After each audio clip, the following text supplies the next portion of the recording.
ഏതാനും ചില മാസങ്ങൾക്ക് മുൻപ് കോഴിക്കോട് വിമാനത്താവളത്തിലുണ്ടായൊരു മരണവാർത്ത നമ്മൾ കേട്ടിട്ടുണ്ട്.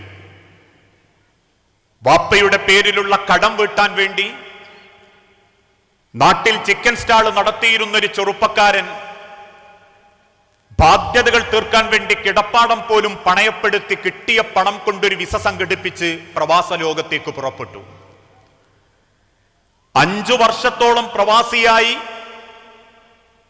വാപ്പയുടെ പേരിലുള്ള പകുതിയിലധികം കടം വീട്ടി നാട്ടിലേക്ക് വിമാനം കയറുന്ന ചെറുപ്പക്കാരന്റെ മനസ്സിലുള്ളത് 5 കൊല്ലത്തെ വിരഹത്തിന്റെ വേദനയുമായി കാത്തിരിക്കുന്ന സ്വന്തം പെണ്ണിനെ ഒന്ന് കണ്ണു നിറയെ കാണണം, ആകെയുള്ള 2 ചെറിയ മക്കളെ, ആൺമക്കളെ ഒന്ന് കാണണം എന്ന പ്രതീക്ഷയോടെയാണ് അദ്ദേഹം വിമാനത്തിൽ കയറി നാട്ടിലെത്തിയത്.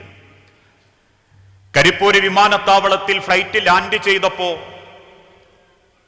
പെട്ടെന്ന് എഴുന്നേറ്റ് നിന്ന് അദ്ദേഹം തൊട്ടടുത്തുള്ള സുഹൃത്തിനോട്, തൊട്ടടുത്തുള്ള സീറ്റിലിരിക്കുന്നവനോട് ചോദിച്ചു, നമ്മൾ കരിപ്പൂരെത്തിയില്ലേ?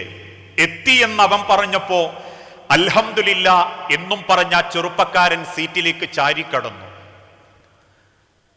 മിനിറ്റുകൾക്കപ്പുറം ആ വിമാനത്തിലുള്ള 138 യാത്രക്കാരും പുറത്തേക്കിറങ്ങി. ഓരോരുത്തരും കയ്യിലുള്ള സാധനങ്ങളുമായി വെപ്രാളപ്പെട്ട് കുടുംബത്തെ സ്വപ്നം കണ്ട് പുറത്തേക്ക് ഓടിക്കതച്ചിറങ്ങുമ്പോ 138 പേരും പുറത്തേക്ക് പോയിട്ടും ആ സീറ്റിൽ ചാരിക്കടക്കുന്ന ചെറുപ്പക്കാരൻ അനങ്ങുന്നില്ല. ആ ചെറുപ്പക്കാരനെ കാത്ത് പുറത്ത് വൃദ്ധനായൊരു പിതാവുണ്ട്, മാതാവുണ്ട്, 5 കൊല്ലത്തെ പ്രതീക്ഷയിൽ ഭർത്താവിനെ ഒന്ന് കൺകുളിർക്കെ കാണാൻ കാത്തു നിൽക്കുന്നൊരു ഭാര്യയുണ്ട്, 2 മക്കളുണ്ട്. പിന്നെ ആ കുടുംബം കാണുന്നത് ആ ഒരു എയർപോർട്ടിന്റെ ഉള്ളുഭാഗത്താകെ വല്ലാത്തൊരു വെപ്രാളം. അവര് നോക്കിക്കൊണ്ടിരിക്കെ വിമാനത്താവളത്തിന്റെ ഉള്ളിൽ നിന്നും സൈറൻ മുഴക്കിക്കൊണ്ട് ഒരു ആംബുലൻസ് ചീറിപ്പാഞ്ഞ് പുറത്തേക്ക് പോകുന്നു. അകത്തുനിന്ന് പെട്ടിയും പിടിച്ച് കുടുംബക്കാരെ മുഖം നോക്കി പുറത്തേക്ക് വരുന്ന ഓരോ കുടുംബക്കാരെയും ഈ 2 മക്കളും ഭാര്യയും വാപ്പയും ഉമ്മയും മാറി മാറി നോക്കുന്നുണ്ട്. പക്ഷെ മിനിറ്റുകൾ കഴിഞ്ഞിട്ടും മകൻ പുറത്തേക്ക് വരാതായപ്പോ വെപ്രാളപ്പെട്ട് വിതുമ്പിക്കരയുന്ന പിതാവിനോട് അവിടെയുള്ള ചില ഉദ്യോഗസ്ഥന്മാരും ഡ്രൈവർമാരും കാര്യം തിരക്കി. ഉദ്യോഗസ്ഥന്മാരോട് കാര്യം വിശദീകരിച്ചപ്പോ ആ എയർപോർട്ട് അധികൃതർ ഈ കുടുംബത്തെയും കൂട്ടി കൊണ്ടോട്ടി താലൂക്ക് ആശുപത്രിയിലെത്തി.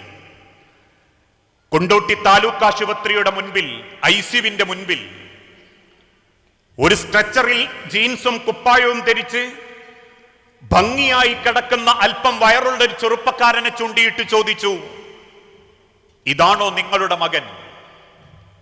ആ സ്ട്രെച്ചറിൽ ചേതനയേറ്റ് കിടക്കുന്ന 5 കൊല്ലത്തെ പ്രതീക്ഷയോടുകൂടി കാത്തിരിക്കുന്ന ആ വാപ്പ ആ മകനെ വാരിലേക്ക് മാറിലേക്ക് ചേർത്ത് പിടിച്ചിട്ട് പൊട്ടിക്കരഞ്ഞ് ചോദിച്ച ചോദ്യം ഇന്നും അവിടെയുള്ള ഡ്രൈവർമാര് കണ്ണുനീരോടെ പറയും. ആ പിതാവ് ചോദിച്ചത് ഇങ്ങനെയായിരുന്നു, എന്തിനാ പടച്ചോനെ ഇന്റെ മോനെ കൊണ്ടുപോയത്? മരുന്നുമ്മല് ജീവിക്കുന്ന ഞാനും എന്റെ പെണ്ണുങ്ങളൊക്കെ ഇവിടെ ഉള്ളപ്പോ എന്തിനാ പടച്ചോനെ ഇങ്ങിന്റെ പേരക്കുട്ടികളെ യതീമാക്കിയത്? എന്തിനാ പടച്ചോനെ ഈ സാധു പെൺകുട്ടീനെ ഇങ്ങി വിധവയാക്കിയത്? എന്തിനാ പടച്ചോനെ ഞങ്ങൾ നീ ബാക്കി വെച്ചത്? നിനക്ക് ഞങ്ങളെയും കൂടി കൊണ്ടുപോയി കൂടായിരുന്നോ? ഇന്ന് ഹൃദയം പൊട്ടിക്കരയുന്ന ഒരു വാപ്പയുടെ കണ്ണുനീരിന്റെ മറവിലൂടെ ഇന്നല്ലെങ്കിൽ നാളെ നമ്മളെയൊക്കെ അള്ളാഹു തിരിച്ചു കൊണ്ടുപോകും.